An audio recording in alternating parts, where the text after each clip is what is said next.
এই দেখো কি অবস্থা।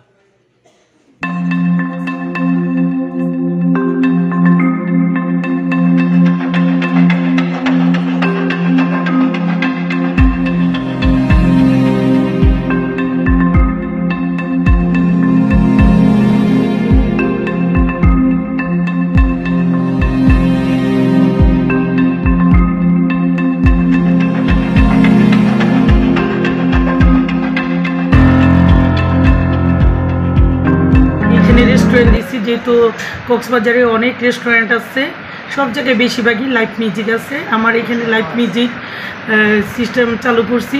তখন আমি এলাকার যে সর্দার ওনার আমি বললাম যে যেহেতু আমার পাশে একটা মসজিদ আছে, যে আমরা কোন টাইমে লাইভ মিউজিক যদি দেই ওনাদের যেন মসজিদের কোনো সমস্যা না হয়। তখন তারা বলল যে এরকম 9টার থেকে আপনারা লাইভ মিউজিক চালু করেন আর 12টার ভিতরে বন্ধ করে দিতে।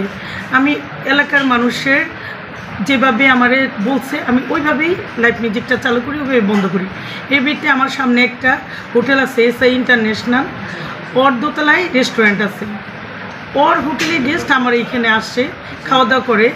ও আমার এর আগেও আমার হুমকি দিছে, মানুষ আনছে, এমনকি 100 প্লাপান ভাড়া করে আমার এখানে সে ভাঙচুর করবো, এগুলো মানে সে বলছে মানুষকে। আবার একবার ঢুকছিল অনেক মানুষ মিলে এইখানে, আমার যে কিছু করতে পারে নাই। তারপরে ইদানিং আবার কি করছে, সে সর্দারের ছেলে নূর আলম নাম, সে পরশুদিন রাত্রে এসে আমার বলতেছে কি যে আপনার সাথে আমার কথা আছে। আমার দেওয়ার বসে আমি বললাম যে এইখানে বলো, কয় না সাইডে নিয়ে আমার বলে কি এই সাইডে আসেন। পরে গেলাম, তখন আমার বলে যে আপনি এখানে বিজনেস করতেছেন, এত গেস্ট আসতেছে, টাকা কামাইতেছেন, আমাদেরও কিছু করতে হইব। আমাকে তোমাদের কী করতে হইব? সে আমার কাছে একটা টাকা দাবি করে। তখন আমি কইছি আমি মেয়ে মানুষ, আমি বিজনেস করি কক্সবাজারে, কত কষ্ট করে একটা রেস্টুরেন্ট চালাইতেছি, আমি কী করবো, আমি মেয়ে মানুষে আমি কেন টাকা দিব? পরে ও বলতেছে এরকম যে আপনি এনে টাকা কামাবেন আর আমরা বসে থাকুন। পরে আমি কি দেখ আমার সাথে এইসব ব্যাপারে কথা বলেন না, আমার হাজব্যান্ড বাইরে থেকে পর্তুগালে আছে, আপনি ওর সাথে কথা বলেন। ওই আমি যে দেখলাম যে ওর আচরণ খারাপ, পরে আমি থেকে সরে গেছি।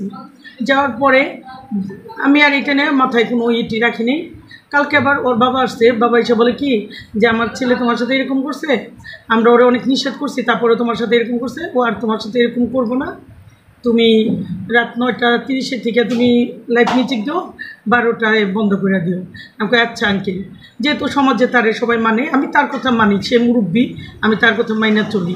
পরে আবার দেখিস ওই নূর আলম রাত্রে আরিফ নামে একটা ছেলে, পরে হুন্ডাই করে 2 জন একসাথে, আমার প্রচুর গেস্ট ভরা, তার ভিতরে হুন্ডা নিয়ে ঢুকে সে উল্টা পাল্টা গেস্টের সামনে খারাপ আচরণ করতেছে, আইসা কাজ ভাঙছে, বারবিকিউ স্ট্যান্ডের ফ্যান ফিকে মারছে, আমার কাচের গেট সেটা ধাক্কাধাক্কি করতেছে আমার মারার জন্য।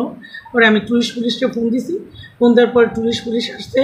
এর ভিতরে সে আবার পুলিশ আসার আগে সে একটা জিপ গাড়ি আইনা একটা পুলিশের উপরে আমার গেটের সামনে একেবারে মানে মনে হচ্ছে যে আমার গেটটা ভেঙে ফেলাবো, এইভাবে আইনা গাড়ি ঢুকাই দিছে।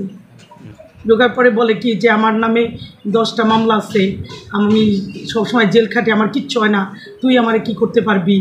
আমারে নূর আলম পাঠাইছে, মানে নানান ধরনের কাহিনী করতেছিল আমার কাছে, আর চাঁদা চাইতেছিল যে এনে যদি বিজনেস করস তাহলে আমার চাঁদা দিয়া আবার বিজনেস করতে হইব।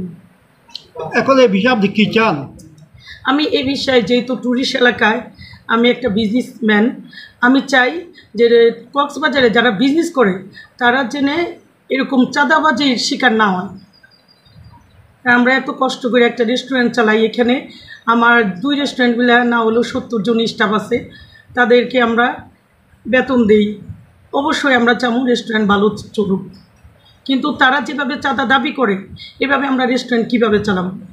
আচ্ছা, ওদের একটা অভিযোগ আপনারা কি ওই নামাজের টাইমে কনসার্ট করে চালান? আমার এখানে ক্যামেরা সিস্টেম, পুরো রেস্টুরেন্টটা ক্যামেরা সিস্টেম। আপনি আমার ক্যামেরা চেক দেন, আমি কোনোদিন নামাজে, যেহেতু আমি মুসলমান, আমার হাজব্যান্ড 5 ওয়াক্ত নামাজ পড়ে, আমরা কোনোদিন নামাজের টাইমে মিউজিক চালাই না। সেটা ক্যামেরা আছে, আপনি ক্যামেরা দিয়ে প্রমাণ করেন যে আমি কয়টার থেকে চালু করি। তারা বলছে 8:30 পর্যন্ত নামাজ হয়, তারপরে আমি 9টার পরে চালু করি। তারাই বলছে 9টার পরে চালু করতে, আমি 9টার পরে চালু করি। কেউ যদি প্রমাণ দিতে পারে যে আমি নামাজের টাইমে রেস্টুরেন্টে গান বাজাই, তাহলে আমি রেস্টুরেন্ট ছেড়ে দেবো, আমি রেস্টুরেন্ট বিজনেস করব না।